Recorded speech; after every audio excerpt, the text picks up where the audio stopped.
వివేకానందుడు చదువుకోవాలి. భారతదేశం గురించి, దాని వేల సంవత్సరాల గురించి, విలువల గురించి నీకు అర్థం కాకపోతే, ఒక మనిషి చికాగోలో సర్వమత సభకు వెళ్లి అక్కడ నిలబడి మాట్లాడాడు, అరే బాబు, మీ హిందువులంతా బావిలో ఉన్నారు, మీ క్రైస్తవులకు బావిలో ఉన్నారు, మీ ముస్లింలకు బావిలో ఉన్నారని ధైర్యంగా ప్రకటించిన వాడు స్వామి వివేకానందుడు. 2 కప్పల కథ చెప్పాడు ఆయన.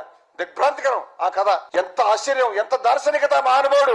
ఒక బావి ఉందట, ఆ బావిలో కప్ప ఉందట. కొత్తగా ఒక కప్ప సముద్రం నుంచి వచ్చి పడింది. అప్పుడు ఈ బావిలో ఉన్న కప్ప అడిగింది, సముద్రం నుంచి వచ్చిన కప్పని ఎక్కడి నుంచి వచ్చావని అడిగింది. అప్పుడు సముద్రం నుంచి అంటే ఈ బావిలో కప్ప, అలాగా, ఆ సముద్రం ఈ బావి గంట పెద్దదా అని అడిగింది. అప్పుడు ఆశ్చర్యపడి సముద్రం కప్ప, వెర్రి బావిలోడా, నీకు సముద్రం అంటే తెలవకలా మాట్లాడుతున్నా, నాకు అర్థమైంది. సముద్రానికి బావికి పోలిక లేదు, సముద్రం చాలా చాలా పెద్దది, బావి చాలా పోల్చడం చిన్నదని చెప్పింది. అప్పుడు ఈ కప్ప, బావి కప్ప అటు దూకి ఈదుకుంటూ ఆ అంచు దాకా వెళ్లి దాని కాళ్ళతో దాన్ని మళ్ళీ ఈ అంచు దాకా వెళ్లి ఇక్కడి నుంచి దాన్ని మళ్ళీ మధ్యకు ఇంతకంటే పెద్దదా, బాగా ఆలోచించని చెప్పి. అప్పుడు రేపు పిచ్చోడా, నీకు తెలియదు, నువ్వు చూడలేదు, సముద్రానికి బావికి పోలిక లేదు. సముద్రం అనంతమైందంటే ఈ మొదటి కప్ప ఏమనుకుంది, వీడు అబద్ధం చెప్తున్నాడు, వీడిని చంపేయాలను. అది మతో మధ్య చెప్పాలి. అందుచేత వివేకానందుడు ఈ కథ చెప్పి